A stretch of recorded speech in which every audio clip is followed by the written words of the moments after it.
ऐसा नहीं है कि सांतर शाह वाले प्रकरण में वो आखिरी गिरफ्तारी नहीं हो सकती थी, लेकिन आप और मैं सब जानते हैं कि वो सत्ता से जुड़े लोग हैं, उनको बचाने के लिए एडी चोटी के जोड़ सरकार में बैठे लोग लगा रहे। अब उनकी अस्मिता का सवाल बन गया है। ये टीन की सैड लगाई, क्या ये टीन की सैड तोड़ नहीं सकते हम लोग? क्या है इनमें तोड़ने में? है क्या इनमें तोड़ने में? अगर हम तोड़ना चाहते तो हम ये टीन की सैड तोड़ नहीं देते। ये सब संविधान को मानने वाले लोग हैं, वरना इनको टीन को फाड़ के वहां रखा तो डीएम साहब के कार्यालय में क्या हम इतने कमजोर है क्या? नहीं, हम इतने कमजोर। SC/ST वेलफेयर कमेटी, मैं उसका भी मेंबर हूं और मैं कमेटी ऑफ होम अफेयर्स का भी मेंबर हूं। मैं यहाँ के DGP को ना मैंने तलब करवा दिया तो मेरा नाम चंद्रशेखर आजाद जी क्या था मेरे यहाँ बैठे। आज जो अधिकारी हमारा रास्ता रोक के खड़े हैं, हम आने वाले कल में इतनी मेहनत करेंगे कि ये माला लेके अगर स्वागत नहीं करें हमारे लोगों का तो मेरा नाम चंद्रशेखर आजाद जी का उखाड़ने पड़ेंगे। एक लोग लाठियां पड़ सकती हैं, हो सकता है कि जेल जाना पड़े। कितने लोग जेल चलेंगे बताओ? ये तो आज का ट्रेलर था। मुझे लगता है कि आप उत्तराखंड सरकार पिक्चर देखना चाहते हैं पूरी। इस मां को पूछो कि इसने अपनी बेटी खोई है और वो अपनी बेटी के लिए न्याय की अपील करे। और जितने लोग पीछे खड़े हैं मेरी आवाज में, उसमें इनके भी बच्चे हैं बच्चियां। अब क्यों ना खड़ा करें हम सवाल उत्तराखंड पुलिस पे? क्या रणवीर एनकाउंटर छूटा नहीं किया था पुलिस ने? क्या देहरादून में बताओ जावेद खान किया था नहीं किया था रणवीर एनकाउंटर छूटा? और 17 लोगों को कोर्ट ने सजा दी है नहीं दी? तो फिर क्यों ना करे शक तुम्हारे ऊपर कि तुम किसी गरीब की जान ले सकते हो? जेल जाने को तैयार हो? नहीं तैयार हो? दोनों अल्फाज लोग जेल जाने में तैयार है। आज 5 तारीख है और हमने ये तय किया था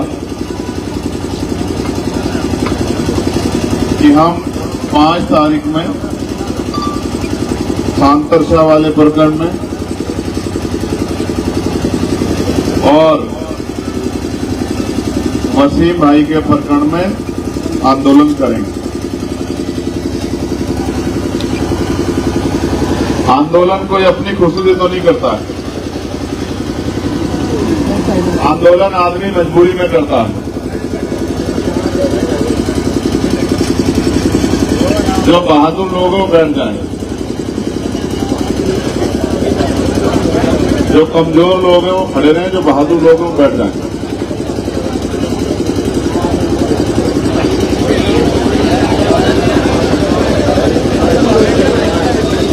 उनको देखने से कमजोर लग रहे हैं।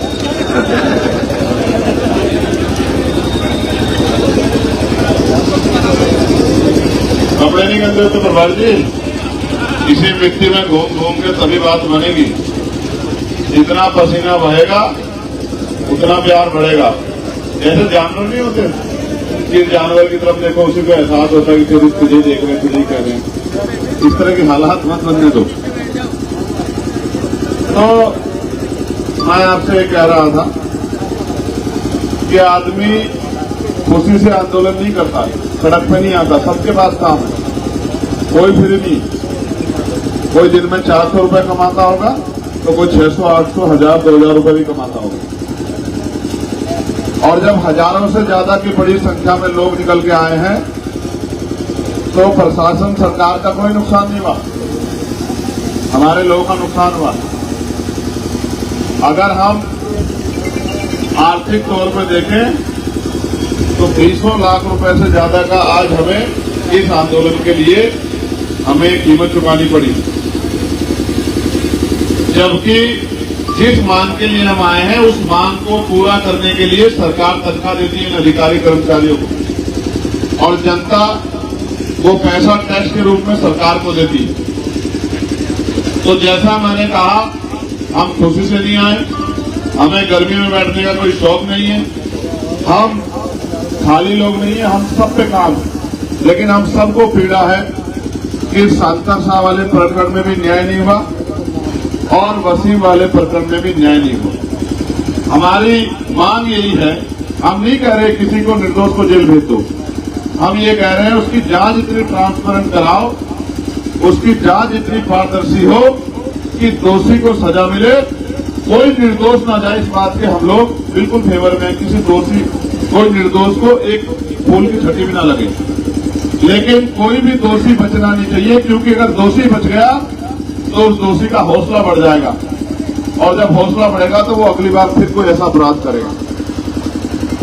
ऐसा नहीं है कि इस अंतरशाह वाले प्रकरण में वो आखिरी गिरफ्तारी नहीं हो सकती थी, लेकिन आप और मैं सब जानते हैं कि वो सत्ता से जुड़े लोग हैं, उनको बचाने के लिए एडी चोटी के जोड़ सरकार में बैठे लोग लगा रहे हैं। अब उनकी अस्मिता का सवाल बन गया है कि हम सरकार में हैं और हम अपने लोगों को अपराध करने के बाद बचा नहीं पा रहे, तो वो उसको प्रेस्टीज इशू बना रहे हैं। काश तेरा भाई होता वसीम तो तेरे चेहरे पे हंसी नहीं होती, जिस तरह तो भालू की तरह हंस रहा है ना, तो ये हंसी गायब हो जाती। इसके पिता से पूछ के देख इधर आंख मिला के, और क्यों रोते हो फिर कि मार दिए, तालाब में गिर दिए, जोहर में गिर दिए, फिर क्यों रोते हैं जब मैं तुम्हें सलाहियत नहीं बची।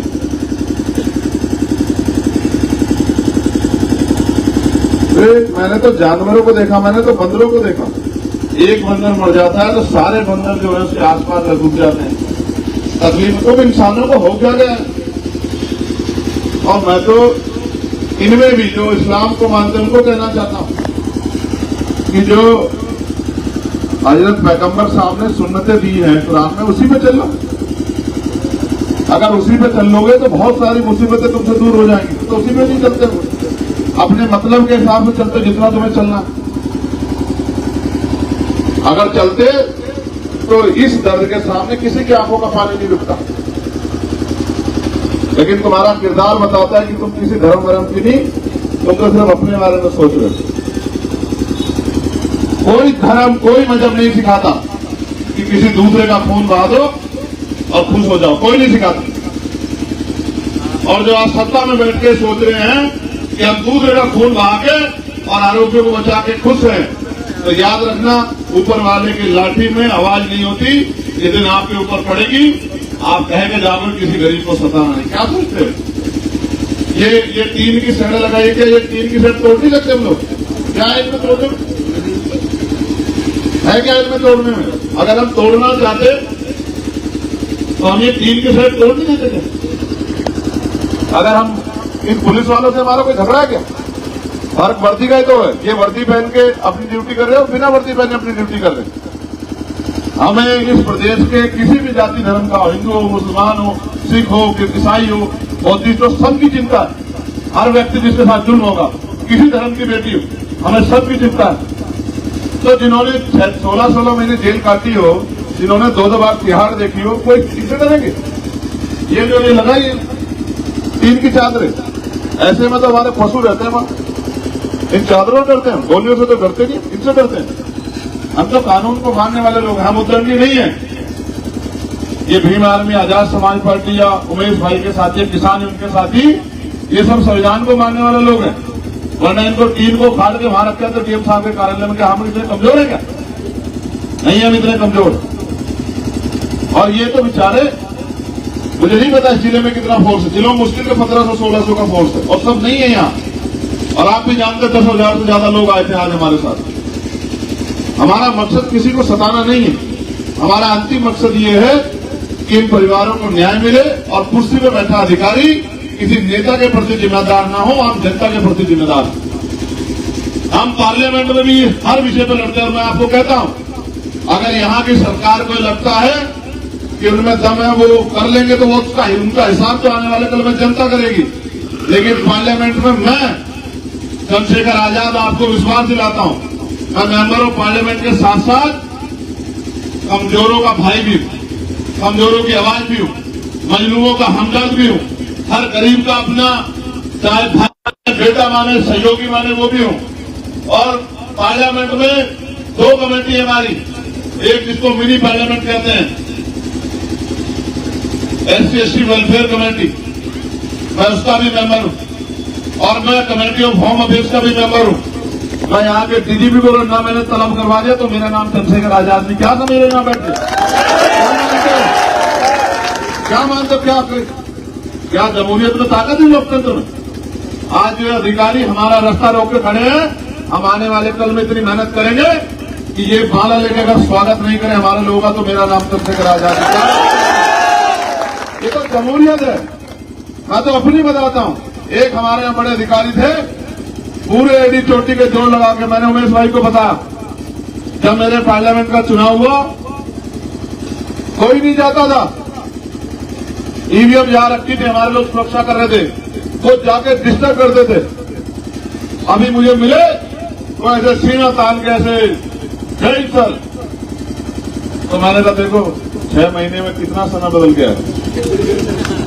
जिसका रास्ता रोकते थे आज उसको जो है लोकतंत्र से शक्ति जी की जयंती करना पड़ रहा। और हमारे जिलाधिकारी जी, मैं उनके पास गए समस्या को लेके तो मुझसे कह रहे अभी आप प्रत्याशी हैं, तब मुझे नहीं आया था। और कल मेरी बराबर में बैठ के ही वहां की समस्या सुन रहे थे, एक समस्या, और मैं जो समस्या बताता था, क्योंकि प्रोटोकॉल है मेंबर ऑफ पार्लियामेंट का, चीफ सेक्रेटरी के बराबर होगा था, तो मेरी हर बात पे मैं देता था कि मैं इस काम को देखो, तो एकदम बैठ के साइन कर देते कि मैं इसको दिखाता हूं। ये लोकतंत्र है।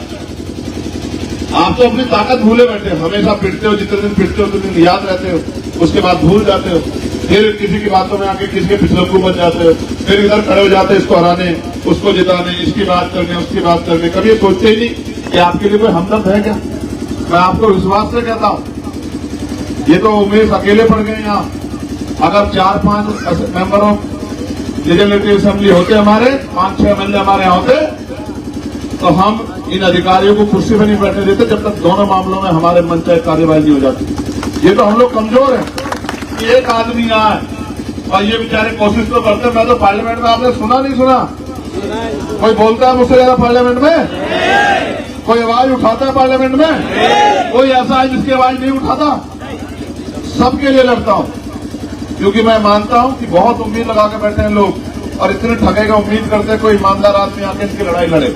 किसानों की लड़ाई हो, मजदूरों की लड़ाई हो, पहलवानों की लड़ाई हो, नौजवानों की लड़ाई हो, बेरोजगारी की हो, महंगाई की हो, आशा, आंगनबाड़ी, भोजन माता, होमगार्ड, पुलिस के साथियों की आवाज उठाता हूं कि इनकी ड्यूटी 8 घंटे की कर दो, इनको सप्ताह में एक दिन छुट्टी दो, इनकी वेतन विसंख्या दूर कर दो, इनके ट्रांसपोर्ट होते, इनके बच्चों को पढ़ने में दिक्कत होती है तो अच्छे स्कूल खोल के लाइन में व्यवस्था कर दो कि ये वहां पढ़ा सके। सबके लिए आवाज उठाता हूं, अर्धसैनिक बलों के लिए आवाज उठाता हूं, पुरानी पेंशन के लिए आवाज उठाता हूं। और अभी न्यूनतम मजदूरी में मैंने 29 जुलाई को आवाज उठाई थी और सरकार को झुके जो है, अभी 5 दिन पहले मैंने 700 रुपए की मांग की थी, 783 रुपए करनी पड़ी केंद्र सरकार को। देखो तो मैं तो आपसे कह रहा हूं, अगर आप समझदार बन जाओ, आप जिम्मेदार बन जाओ, आप सोचने लग जाओ, आप समझने लग जाओ, तो क्यों बैठना पड़े मुझे अब यहाँ हमारे साथियों को आगे इसमें तरीके। आप नहीं जानते किस गर्मी में बैठे थे? आपको लगता है बॉडी का कोई हिस्सा है जिसको पसीने से ना पसी जाओ? जो कपड़े इसके अंदर है टी शर्ट के, वो भी गीले अभी, पूरा दिन हो गया। आप तो उठते जाओगे, मैं वॉशरूम के लाभ गया तो नहीं गई, यही होना। जब पीठ का दर्द बढ़ गया, रीढ़ की हड्डी का, तो लेट गया, लेकिन जगह नहीं छोड़ी ना। आपको क्या लगता है उछल कूद करने से, भागदौड़ करने न्याय मिलते हैं क्या? न्याय के लिए तो कीमत चुकानी पड़ती है। हमारे प्रभारी जी कह रहे थे कि नखून कटवाने से कोई क्रांतिकारी नहीं बनता। क्रांतिकारी वो बनता, क्रांतिकारी बनने के लिए क्रांतिकारी जैसी कुर्बानियां देनी पड़ती। इतिहास गवाह है कि सरदार करतार सिंह सराभा ने 19 साल की उम्र में शहादत दे दी थी देश के लिए, और शहीद आजम भगत सिंह जी ने 23 साल की उम्र में शहादत दे दी थी, और शहीद शिरोमणि Udham Singh ji general Lord wire को जाके वहां लंदन में जो है हिसाब किताब करके आए थे। हम तो इस देश की मिट्टी में जन्मे, जो मिट्टी वफादार, जिस मिट्टी के अंदर संघर्ष है, बल है, किसान के बेटे। और यहाँ के नेताओं को बड़ी तकलीफ है, जो कहते हैं कि मैं बाहर का हूं, निगमों में यही रहता हूं, डाकरपट्टी मेरा घर है, गांव, और मैं यहाँ का रहने वाला हूं, पंचपुरी का, कश्मीरपुर का, यही कलियर इसमें, पंचपुरी इसमें आता है, जवालापुर में, और मेरा गांव डाकरपट्टी भगवानपुर में आता है। चिंता मत करो, 27 के बाद लाइफ में नहीं छोड़ूंगा कि तुम जिला पंचायत के सदस्य बन जाओ। घबराओ क्या समझते, गुलाम है तुम्हारे? कोई गुलाम नहीं है किसी का। ये जमहूरियत आदमी अपनी सोच से फैसला लेता है।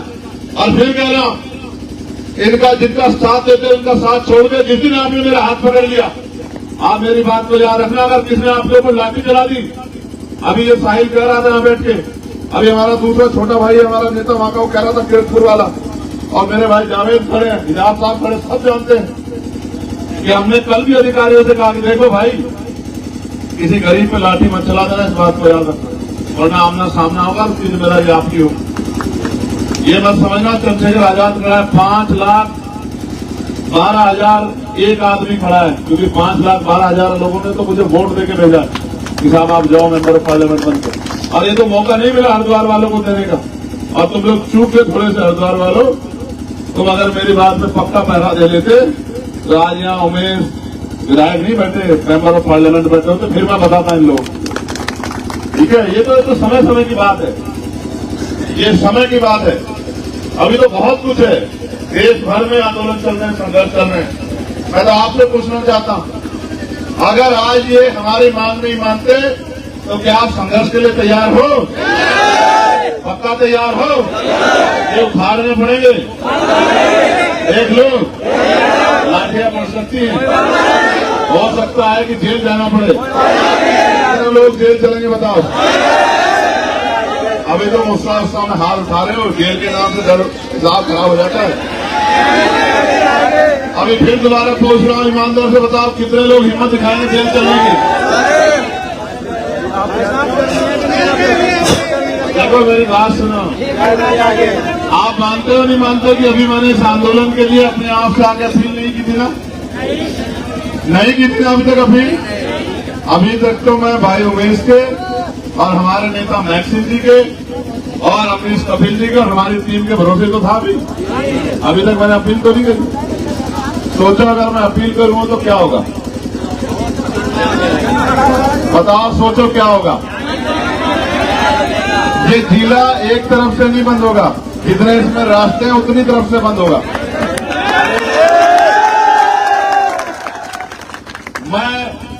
मेरी आम आदमी से कोई लड़ाई नहीं है कि कोई एक आदमी परेशान हो, वरना धरना यहां नहीं होता। आप मानो मेरी बात को। अगर आम आदमी को परेशान जिस तरह करते हैं दूसरी पार्टियों के लोग, अगर उस तरह का धरना करना हो तो यहां नहीं होता। किसी को परेशानी ना हो इसलिए हम लोग यहां बैठे हैं, वरना हम लोग सड़क पे भी बैठ सकते थे। लेकिन हम लोग यहां इसलिए बैठे हैं क्योंकि हम अपने प्रदेश के प्रति, आम जनता के प्रति, हर एक व्यक्ति के प्रति जिम्मेदार हैं। मैं आपसे भी कह रहा हूं, आप हिम्मत जुटाओ। एक बार के आंदोलन से काम नहीं चला करते, नहीं चला करते एक बार के आंदोलन से। एक बार के आंदोलन से काम चला करते तो ये सरकारें वैसे ही बात मान लिया करती। ये तो आज का ट्रेलर था। मुझे लगता है कि आप उत्तराखंड सरकार पिक्चर देखना चाहती है पूरी। इंतजार करो और भरोसा करो, पिक्चर दिखाएंगे। और पिक्चर अगर जो है ब्लॉकबस्टर नहीं हुई तो मेरा नाम चंद्रशेखर आजाद नहीं। आपको नहीं अभी याद नहीं कह रहा था अभी दिल्ली में? तब तो हमें दिल्ली तक कूच करनी पड़ती है, पैसा नहीं होता वर्करों पे। आपको याद है दिल्ली में सतगुरु रविदास जी वाला गुरु घर का आंदोलन, एनआरसी वाला आंदोलन याद है, जमा मस्जिद वाला? वहां जाने के लिए तो बहुत जोर लगाने पड़ते हैं, यहां जाने के लिए तो जोर भी लगाना है। यहां तो 2 जिलों को ही कह दूंगा, हरिद्वार वालों को इनको धमका के कह दूंगा, हरिद्वार वालों को मैं कुछ करके खा लो, और सहारनपुर वालों को कह दूंगा। तो जिन अधिकारियों को आज कह रहे हो कि साहब आपका ज्ञापन ले लो, वो वहां खड़े मिलेंगे रोड पे कि सर छोड़ दो, बदल दो। समझते हो नहीं समझते हो? इसलिए कह रहे इस मां को पूछो इसके दिल पे क्या बीतती है। मैं नहीं करता हर आंदोलन, सब चीजों दुख तकलीफों में राजनीति नहीं करता हूं। मैं अगर राजनीति करता तो यहां धूप में नहीं बैठता। जब ज्ञापन देने का समय आता देख के चला जाता, साफ जा रहा हूं, फिर यहां नहीं धूप में परेशान होता। इस मां को पूछो कि इसने अपनी बेटी खोई है और वो अपनी बेटी के लिए न्याय की अपील कर रहे हो। जितने लोग पीछे खड़े हैं मेरी आवाज को सुने, इनके भी बच्चे हैं, बच्चियां। कुदरत ना करेगा किसी के साथ ऐसी घटना हो गई कि उसकी बच्ची का रेप हो और फिर उसकी हत्या कर दी जाए, तो तुम्हारा बस चलेगा तो गोली मार दोगे सामने वाले को। जिसको लगती है, जिसको तकलीफ होती है, उसे ही पता होता है। अब क्यों ना खड़ा करें हम सवाल उत्तराखंड पुलिस पे? क्या रणवीर एनकाउंटर छूटा नहीं किया था पुलिस ने? क्या देहरादून में बताओ जावेद खान किया था नहीं किया था? रणवीर एनकाउंटर छूटा और 17 लोगों को कोर्ट ने सजा दी या नहीं दी? तो फिर क्यों ना करें शक तुम्हारे ऊपर कि तुम किसी गरीब की जान ले सकते हो? क्या कारण है ऐसा जो तुम्हारे ऊपर शक न कि तुम इंसान नहीं हो? क्यों ना सब किया जाए और क्यों ना सवाल पूछा जाए। हमारा सवाल पुलिस पे नहीं है, लेकिन हमारा सवाल उस सोच के अधिकारियों पे है जो सत्ता के आगे नतमस्तक है और किसी भी कीमत तक अपने नेताओं को खुश करने के लिए जा सकते हैं। इसलिए हमारा सवाल बनता है। और यही अगर वसीम की जगह ये सोनू होता, ये मोनू होता, ये अजय होता, अबे होता, तो भी इसी तरह लड़ते हम लोग जिस तरह आज लड़ रहे हैं, जिस तरह जो है आज संघर्ष में, तो भी इस तरह लड़ते। बात ये नहीं है कि बात वसीम की है, बात ये है कि अगर अन्याय किसी के साथ हुआ है तो हम सब लोगों की जिम्मेदारी बनती है कि वो न्याय अंतिम होना चाहिए। कहते हैं फर्स्ट इंप्रेशन लास्ट इंप्रेशन, पहली जो है ताकत ऐसी दिखनी चाहिए कि दोबारा प्रशासन को ऐसी गलती ना करे। जब लड़ाई लड़ने की बात आती है तो न जाति, न धर्म, न समाज, कोई मायने नहीं रखता। मायने रखता है कि आप अपने मन को संतुष्ट कर दो कि आपने किसी की मदद के लिए आवाज उठाई या नहीं उठाई। क्या मैं आपसे पूछना चाहता हूं कि अगर जुल्म होगा और अन्याय होता दिखेगा तो क्या ये जिम्मेदारी नहीं बैठती एक शानदार शहरी की कि वो अपनी जिम्मेदारी अदा करके उसके जुल्म के खिलाफ आवाज उठाए? बताओ बैठती है नहीं बैठती है? इसी हरिद्वार में धर्म संसद हुई और यहीं से हजरत पैगंबर मोहम्मद साहब के खिलाफ तमाम तरह की उल्टी सीधी बातें यहीं से शुरू हुई। सबसे पहले हुई है नहीं बताओ। और हमने पहली बार में जवाब नहीं दिया, आंदोलन नहीं किया, गिरफ्तार नहीं कराया, तो आज देखो वो लड़ाई यहां ले जाके कहां तक पहुंच गई। उनको लगता है कोई कह नहीं सकता। और मैं तो धन्यवाद दूंगा मैक्सिमी टीम का, उन्होंने उसके खिलाफ ही आंदोलन करके रुड़की में और मुकदमा दर्ज कराने का काम किया। लेकिन आज जो ये मैं जो पहले कह रहा था कि अपराधी का हौसला बढ़ता है, ये हौसला इसलिए बड़ा है कि आपने सोचा कि ये तो चलो ठीक है, कह दिया कोई बात नहीं, कह दिया कोई बात। मैं आपसे भी कह रहा हूं, मुस्लिम समाज के भाइयों से, आप ये आपको आक्रोशित करके सड़कों पे लाना चाहते हैं। ये चाहते हैं हम सड़कों पे आओ और इनके एजेंडे आसान हो। आप मत आओ, आप घर रहो। क्योंकि ये अम्बेडकरवादी जो लोग हैं, ये जो न्याय पसंद लोग हैं, ये सब लोग संविधान के साथ चलने वाले लोग। और ये संविधान को बचाने के लिए, अगर संविधान के आधार पर जब धार्मिक आजादी सभी को है, संविधान सभी धर्मों को सम्मान देता है, तो ये अपने आप लड़ाई लड़ लेंगे। आप इनके पीछे खड़े रहो, आपको आगे आगे कुछ करने की जरूरत नहीं है, इनका मोहरा बनने की जरूरत नहीं है। यही चाहते जो काम ये सीधे नहीं करते, अपने पिठों से कराते। ये कोई बयान देंगे, आप लोग रिएक्शन देंगे और ये कहेंगे देखिए साहब क्या हो रहा है। ये कभी ये नहीं बताएंगे कि आजादी की लड़ाई में सबसे ज्यादा बलिदान जो है, इंडिया गेट पर अगर जाकर नाम पढ़ोगे तो वो मुस्लिम समाज के लोग कभी नहीं बताएंगे आपको। ये आजादी माफी मांग के नहीं मिली है, ये आजादी भीख में नहीं मिली है।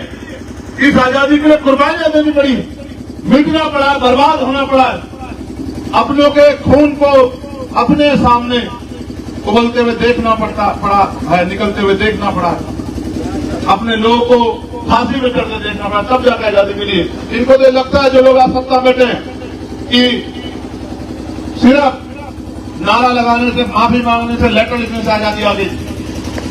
मैं तो आपसे कहूंगा, मैं सुबह से इंतजार में हूं कि आपका मन पक्का हो जाए कि ये लड़ाई लड़नी पड़ेगी, इससे भाग नहीं सकते। कब तक भागोगे इसका बताओ, कब तक भागोगे? कोई रास्ता नहीं है भागने का, और हम नहीं चाहते भागना।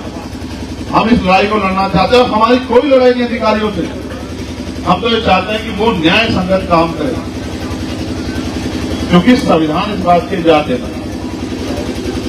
हमारे सवाल लोकतंत्र में जायज, अगर मुझे कोई पीड़ा होगी तो मैं अपनी पीड़ा को रखूंगा, ये मेरा अधिकार। ये कॉन्स्टिट्यूशन का आर्टिकल 19 हमें देता कि हम अपने साथ हुई हर परेशानी पे अपना सवाल खड़ा करें और उसका जवाब मांगें। और जवाब देना अधिकारियों की जिम्मेदारी है, जिन अधिकारियों को कुर्सी में बिठाया गया कि वो जवाब दें। मैं आपसे अपील करता हूं, बैठ जाओ। जो सम्मानित अधिकारी आएंगे हम उनको सुनेंगे, और मैं अब के बाद बैठने को नहीं कहूंगा, क्योंकि ये भेड़ बकरे में ऐसा काम नहीं करता हूं। मैं जो यहाँ सम्मानित अधिकारी आएंगे उनको हम लोग सुनेंगे, फिर हम आपस में बैठ के हमारे किसान यूनियन के साथी भाई उमेश जी, इनकी टीम आर्मी आजाद समाज पर, फिर हम बैठ के फैसला लेंगे कि हमें किस तरह से आंदोलन को आगे बढ़ाना है, हम उनकी बात से कितने सहमत हैं। क्योंकि मुझे नहीं लगता कि लड़ाई आज खत्म हो जाएगी। आपको लगता? अगर लड़ाई खत्म करना चाहते तो ये दीवारें क्यों खड़ी करते? फिर तो बुलाते और 10 मिनट में वहीं से कहते कि भाई ये लोग आप बताओ क्या चाहिए। बता भाई, जनता मैदान और खुला हुआ है, जिसमें हौसला आ जाओ, लड़ो। और देखो, जिनको आदर्श मानते हैं, जब उन्होंने बलिदान दिया तो फिर काहे को डरना है यार। एक बार तो मुताबिक तो गोली खाई करते जा, फिर काहे को डरना। मौत एक दिन आएगी, लेकिन कम से कम ये तो ना हो कि हमने गोली देकर पीट कर ली थी सामने, ये तो रहो कि हमने गोली का सामना सामने से किया तो उसको भी निपटेंगे। तो मैं आपसे आग्रह करूंगा कि आप बैठ जाओ, और अभी अधिकारी गए हैं, वो अपनी बात रखेंगे, फिर हम बैठ के अपनी वार्ता करेंगे, फिर हम फैसला लेंगे क्या करना है। क्योंकि हम परिवारों को परेशान करके लड़ाई नहीं लड़ना चाहते। कहीं गलती से एक परिवार के व्यक्ति को कोई नुकसान हो गया, कोई परेशानी होगी, तो सारी उम्र का तलब होगा कि हम वहां गए थे और उनके नेतृत्व में ही हो गया। हम नहीं चाहते, क्योंकि हम समझते हैं ना, हम तो आम आदमी को भी नहीं बुलाते हैं। हम तो कोशिश करते हैं कि लड़ाई अपने भरोसे लड़ी जाए। क्योंकि अगर कोई जेल चला जाता, बाद में कहते हैं उसके घर के लोग के साथ उनकी वजह जेल चला गया। तुम तो जेल जाने को तैयार हो, नहीं तैयार हो? दोनों अल्फाज लोग जेल जाने के लिए तैयार है। ये साहिल का एक उठ रहा था, दोनों उठ गए। पक्का चलोगे जेल? ठीक है, बैठ जाओ, इंतजार।